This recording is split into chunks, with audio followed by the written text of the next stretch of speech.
Think about one of your lifelong ambitions, one you've fantasized endlessly about, but for some reason it stayed just that, a fantasy.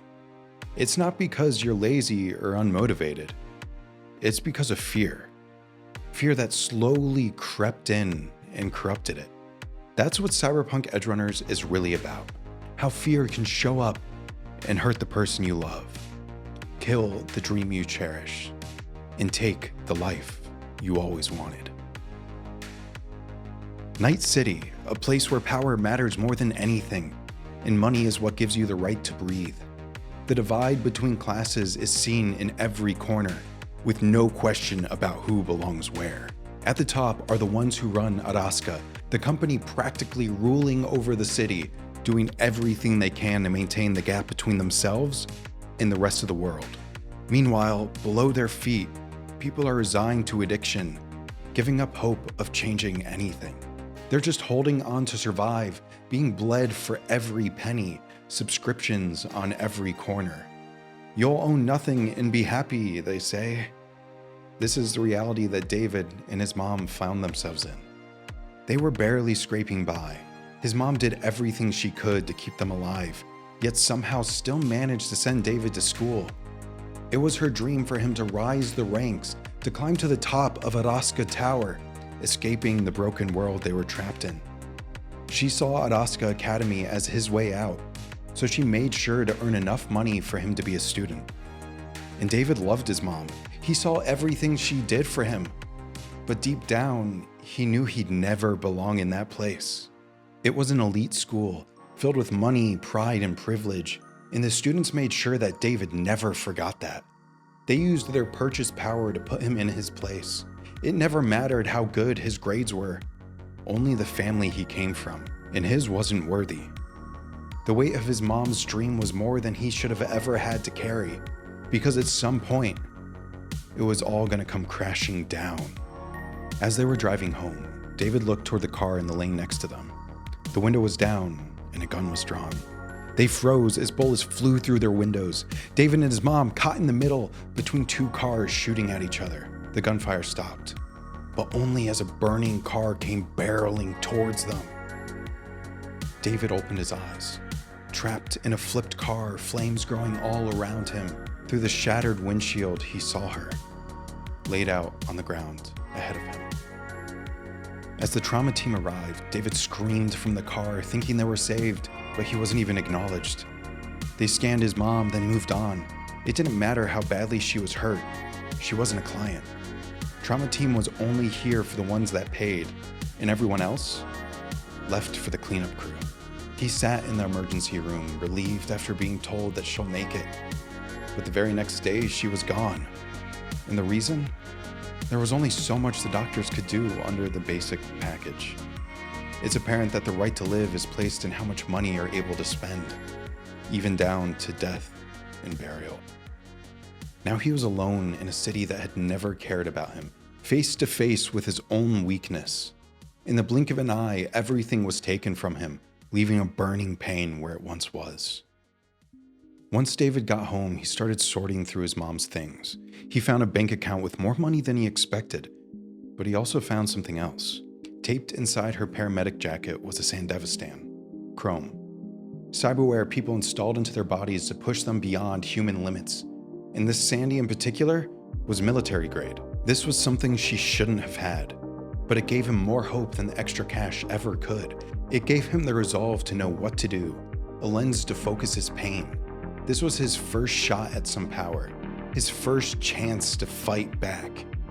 And that started with his classmates. They represented everything that was wrong with the city. They used their status to crush anyone beneath them in order to inflate their own egos. Their arrogance poured off their skin like sweat. It reeked just like the city itself. So getting revenge on them felt like getting revenge on everything that happened to David. And the Sandy gave him the ability to do it. It pushed his body beyond what those preppy elites could ever handle. But revenge spoils. It looks beautiful from a distance, giving a purpose when you need it most. But once it's gone, it rots the wound you tried to fill with it. His revenge didn't change anything. Everything that was taken from him was still gone. And now even more of him was too. He was left purposeless, hopeless, living with a fear that slowly crept into every part of him. A fear that whispered, "You're not enough. You can't protect anything. You need to keep getting stronger." David stood on the train staring blankly into space. Then someone walked by trying to swipe his chip. Immediately his chrome kicked in. In an instant he grabbed their hand, catching them off guard. It was a girl, Lucy, and she clearly had more experience at conflict than him, but instead of pushing him away, she was intrigued by why he had a Sandy. She saw this as an opportunity to make her job a lot easier. When Lucy asked for his help, she was showing him that he mattered. It gave him exactly what he needed: hope. A way to quiet the fear that had been getting louder every day. Fear that he wasn't capable, wasn't worthwhile. Maybe if he could be useful to her, he could find a place to belong. One day, Lucy invited David over to her place. He saw a poster advertising a trip to the moon and then made fun of it. Another flashy luxury. But to Lucy, it meant much more. She took him on a brain dance of the moon so he could see its beauty, its freedom. It was her dream to go there, but not because it's the perfect vacation, but because of something else entirely. Ever since Lucy arrived in Night City, she's been hiding from a past that taught her to never stop running. She thought this city was the perfect place to disappear. But at first, what felt like a safety net became a prison, when she was too scared to leave.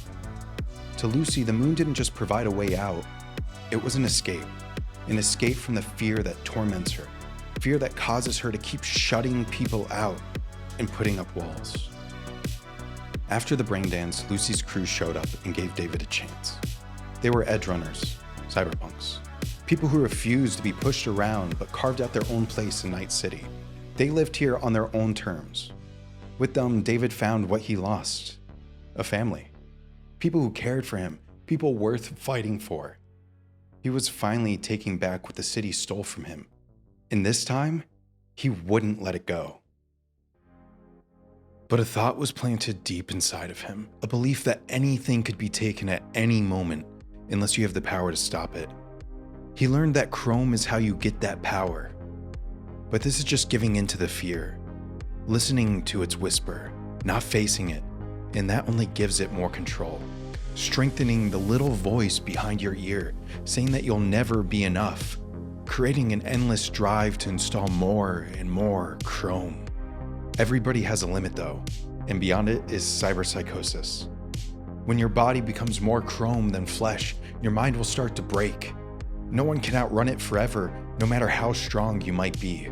Eventually, the Chrome will completely corrode your sanity, until there is nothing left. But David's fear of losing his new family is greater than the dangers of cyberpsychosis.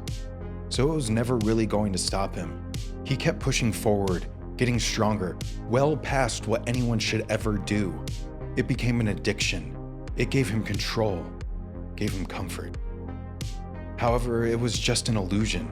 He thought he was protecting everyone, but in reality, he was slowly destroying them, and his relationship with Lucy was being hurt even more. They would have done anything to protect what they had, or were they actually just trying to run from their pasts? During one of their jobs, Lucy found a file on David that terrified her. She realized that Asuka had their eyes on him. He was in danger unless she stepped in fast. This triggered her own fear of being captured. So she pulled away. Hiding was all she ever known, so it wasn't a surprise when she tried to keep David and everyone else safe by shutting them out. It created a rift between her and David because he knew she was keeping secrets from him. They both could feel the distance growing. But as she was struggling with her own fears, David was beginning to snap under the weight of his. He was walking on the edge between sanity and psychosis, but he couldn't stop. This was the only way to push down the fear. He needed power to protect everything he loved. If he backed off, he felt everything would be taken away again. It was no longer about protecting anyone. It was the shadow of what love was supposed to be, an addiction. But when addiction goes too far, it will destroy you, your relationships, and everything you care about. I think a lot of people's first instinct is to say that hatred is the enemy of love. But no, It's fear. Fear will suffocate love in everything around it, twisting it into something it's not supposed to be. Maybe you're constantly asking for affirmation or trying to control everything that happens. It can feel like you're doing it out of love, making sure nothing goes wrong. But you're really doing it out of fear. Fear that you'll lose them, that you're not enough, that someone will get hurt if you don't hold it all together. This doesn't just show up in relationships though. It shows up every day. It turns freedom into a prison, protection into addiction, and love into pain. David's fear turned him to addiction, forcing him to constantly upgrade his body so that nothing could be taken from him. But in the end, it cost even more. For Lucy, it was always running, always hiding to keep everyone out of danger. However, it ended up causing more. Both of them were controlled by their fears, but it showed up in different ways. If they figured this out sooner, their fear wouldn't have cost them everything. David would have realized he didn't need to keep getting stronger. He could have rested in the new relationships he formed, in the love he found with Lucy. He wouldn't have lost everything and hurt people around him. But it's never too late. You have chances upon chances upon chances. Because of David, Lucy was finally able to see the cost of fear. How much it was taking from her, from everyone. And this helped her stop hiding. She followed her dream. She took hold of the freedom that was always hers. And that freedom wasn't achieved by simply going to the moon. It was from choosing to stop running, to face her fears, to take hold of the life she wanted. That's the only way out. It's terrifying, but that's true freedom. To realize you don't need something to silence the fear, that you can take a step toward your ambition. You can do it, even if it's one choice at a time, one day at a time. You can fight the resistance to becoming the real you, because that's the thing about fear. It's in our head. Sure, maybe someone put it there at some point, but now, we're the ones keeping it alive, feeding it. So we are the ones that can starve it. It might not ever fully go away, but every time you push back, the smaller it gets and the stronger you become. This is what makes me resonate so deeply with Cyberpunk Edgerunners. What makes me cry every single time I watch it. Because it shows the pain of living in fear, and also the beauty of overcoming it. I have felt the pain of loss, of being too scared to do something, or doing something because I was scared. But eventually I faced my fears. I wrote this script, I made this video, and I took one step closer to my dream, my ambition. So I know you can too, and all it takes is one step at a time. If anything else stuck out to you in Cyberpunk Edgerunners, drop a comment. Also let me know what anime has helped you through a hard time. It might give me inspiration for a next video. If you enjoyed this one, check out my videos on Sunny Boy and Grieving Souls. I think they're pretty relevant to this video. Well, I'm Advil, and I'll see you later.